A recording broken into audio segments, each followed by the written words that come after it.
Hello friends, welcome to Brightments academy. तो आज हम इस वीडियो में पढ़ेंगे प्लांट सेल और उसके कौन कौन से पार्ट्स होते हैं। तो चलिए शुरू करते हैं। पादप कोशिका या कोई भी कोशिका होता है वो दो चीज़ों से बना होता है, बाह्य कोशिकीय आवरण और जीवद्रव्य। तो बाह्य कोशिकीय आवरण कैसा होता है और जीवद्रव्य किसे कहते हैं समझते हैं इस डायग्राम के माध्यम से। तो यहाँ पर मैं एक प्लांट सेल का डायग्राम लगाई हूँ, इसी में समझेंगे। तो बाह्य कोशिकीय आवरण क्या होता है? जितने भी कोशिकाएं होते हैं उसके चारों ओर, है ना, जीवद्रव्य के चारों ओर। जीवद्रव्य मतलब ये अंदर का तरल चिपचिपा पदार्थ पूरा क्या कहलाता है? जीवद्रव्य कहलाता है। तो इस जीवद्रव्य के चारों ओर आप लोग देख सकते हैं, ये डार्क ग्रीन कलर का जो दिख रहा है, ये चारों ओर एक पतली झिल्ली नुमा या अर्ध पारगम्य झिल्ली युक्त संरचना पाई जाती है, जो कि कैसा होता है? लचीला होता है। और ये जीवित झिल्ली होती है। कैसी होती है? जीवित झिल्ली होती है। और बना किससे रहता है? प्रोटीन और वसा से बनकर बना होता है। तो इस जो झिल्ली को क्या कहा जाता है? सेल मेम्ब्रेन कहा जाता है। क्या कहा जाता है? सेल मेम्ब्रेन या फिर प्लाज्मा झिल्ली बोला जाता है। सेल मेम्ब्रेन या प्लाज्मा झिल्ली। तो इसका काम क्या रहता है? ये कोशिका को आकार रखने में या फिर सहायता प्रदान करता है। और जितना भी कुछ भी अणु इस जीव द्रव्य में आ रहा है कोशिका के अंदर, बाहर से इसमें एंटर कर रहा है या कोशिका के अंदर से बाहर आ रहा है, तो उसका नियंत्रण करने का काम कौन करता है? ये प्लाज्मा मेम्ब्रेन या सेल मेम्ब्रेन करता है। कौन कितनी मात्रा में जीव द्रव्य के अंदर जाएगा और कौन कितनी मात्रा में जीव द्रव्य से बाहर आएगा, इसका नियंत्रण भी प्लाज्मा मेम्ब्रेन ही करता है। और ये कोशिका को सुरक्षा और सहारा प्रदान भी करता है। अब देखते हैं कि इस प्लाज्मा झिल्ली के बाहर भी एक लेयर पाया जाता है। देखिए जो ये ग्रीन वाला, तो ये प्लाज्मा झिल्ली के ना बाहर भी एक सुरक्षात्मक आवरण पाया जाता है, जो कि केवल पादप कोशिका में पाया जाता है। तो इस आवरण को, जो कि दृढ़ होता है और निर्जीव होता है, इस आवरण को कहते हैं सेल वॉल या फिर कोशिका भित्ति, जो कि प्लाज्मा झिल्ली के ऊपर रहता है।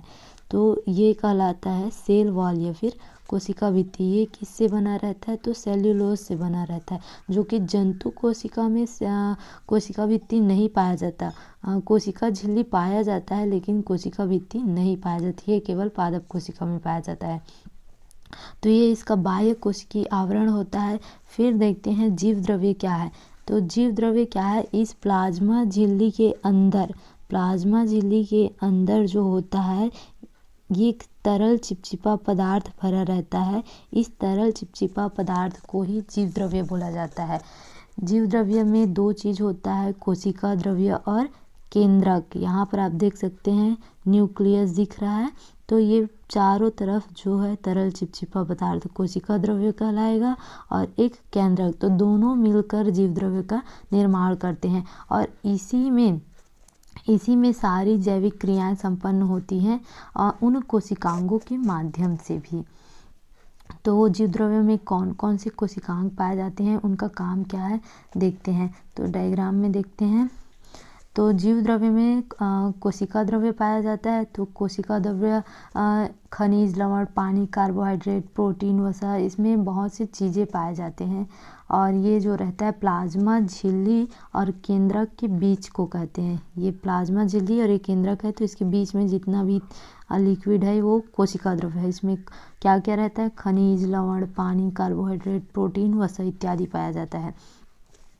अब इसी कोशिका द्रव्य में बहुत सारे और कोशिकांग भी होते हैं। क्या होते हैं? कोशिकांग होते हैं। कौन कौन से कोशिकांग? तो सबसे पहले तो देख लेते हैं माइटोकॉन्ड्रिया। तो ये दोहरी झिल्ली युक्त आवरण वाला गोलाकार या छड़ाकार रचना होती है, जिसकी आंतरिक झिल्ली में ना उंगली नुमा प्रवर्ध होते हैं। ये उंगली नुमा प्रवर्ध दिखाई देते हैं, जिसे कहते हैं माइटोकॉन्ड्रिया। ये दिख रहा होगा आप लोगों को, ये क्या है? माइटोकॉन्ड्रिया है। तो ये माइटोकॉन्ड्रिया के अंदर ना भोज्य पदार्थों का क्या होता है? ऑक्सीकरण होता है, जिसके फलस्वरूप क्या होती है? ऊर्जा उत्पन्न होती है एटीपी के रूप में। तो इस कारण से माइटोकॉन्ड्रिया को ना कोशिका का ऊर्जा गृह भी कहा जाता है। दूसरा कोशिकांग अगर देखें तो दूसरा कोशिकांग क्या है, अंतःप्रद्रवी जालिका या इंडोप्लाज्मिक रेटिकुलम। ये जो अंतःप्रद्रवी जालिका या इंडोप्लाज्मिक रेटिकुलम है, ये प्लाज्मा झिल्ली व केंद्रक के चारों तरफ पाया जाता है। ये हमारा केंद्रक है, न्यूक्लियस, इसके चारों तरफ ये नलिका युक्त क्या है, नली युक्त संरचना, ये जाल दिख रहा है, जाल जैसा स्ट्रक्चर, यही क्या है, अंतःप्रद्रवी जालिका है। और इसके अंदर ना विभिन्न पदार्थों का क्या होता है, परिवहन होता है, और साथ ही साथ ना ये कोशिका को यांत्रिक सहारा प्रदान करने का काम करता है। अब नेक्स्ट को जो कोशिकांग ये सेल ऑर्गन है वो है राइबोसोम। क्या है, राइबोसोम। तो राइबोसोम जो होता है वो क्या होता है, कोशिका द्रव में बिखरा हुआ कर्णनुमा संरचना, ये आप लोग दिखाई दे रहा होगा, और साथ ही साथ इंडोप्लाज्मिक रेटिकुलम में ये चिपका हुआ रहता है। इसका काम क्या रहता है, प्रोटीन का ये संश्लेषण करता है, इस कारण से इसको कोशिका का प्रोटीन फैक्ट्री भी बोला जाता है। और जब ये ना इंडोप्लाज्मिक रेटिकुलम में रहता है तो इंडोप्लाज्मिक रेटिकुलम को रफ इंडोप्लाज्मिक रेटिकुलम या खुरदुरा अंतःप्रद्रवी जालिका कहते हैं। और जब अंतःप्रद्रवी की जालिका में राइबोसोम नहीं पाया जाता तो उसको चिकनी अंतःप्रद्रवी जालिका कहा जाता है। उसके बाद नेक्स्ट कोशिकांग देखें तो नेक्स्ट कोशिकांग क्या है, गोल्गी बॉडी या गोल्गी एपरेटस बोला जाता है। तो यहाँ पर देखिए ये दिखाई दे रहा होगा, ये तस्तरी नुमा संरचना है। कैसी है, तस्तरी नुमा ऐसी संरचना है। ये है गोल्गी एपरेटस, गोल्गी बॉडी या गोल्गी क्या बोला जाता है। तो इसका काम क्या रहता है, ये विभिन्न रासायनिक पदार्थों का क्या करता है, त्रावण करता है। क्या करता है, त्रावण करता है। तो ये कोशिकांग हो गया। और इस नेक्स्ट कोशिकांग देखें जो इसमें अभी फ़िलहाल आप लोगों को नहीं दिख रहा होगा, वो बनता कब है, कोशिका विभाजन के समय बनता है। उस कोशिकांग को क्या कहते हैं, सेंट्रोसोम बोला जाता है। क्या कहा जाता है, सेंट्रोसोम। ये जो होता है जंतु कोशिका में केंद्रक के आसपास ना तारेनुमा संरचना के रूप में रहता है, लेकिन पादप कोशिका में ये केवल कोशिका विभाजन के समय ही बनता है, ऐसे ये दिखाई नहीं देता। नेक्स्ट जो रहेगा पादप कोशिका में वो है जो वर्णक रहता है, प्लास्टिड रहता है।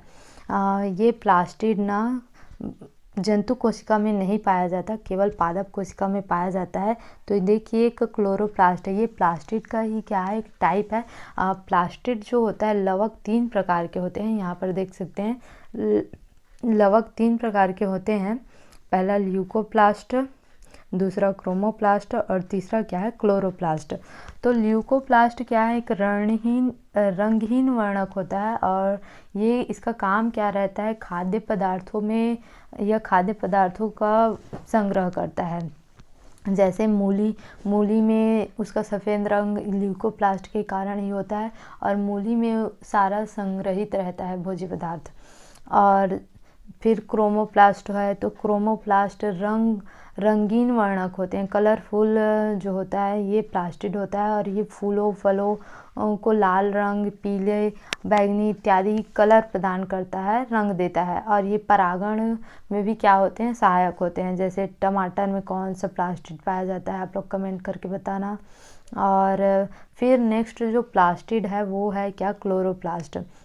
क्या है, क्लोरोप्लास्ट। तो देख सकते हैं इसमें क्लोरोप्लास्ट दिखाई दे रहा होगा, ये यहाँ पर क्लोरोप्लास्ट दिखाई दे रहा है। तो ये ना होता है, ये प्रकाश संश्लेषण में सहायक होता है।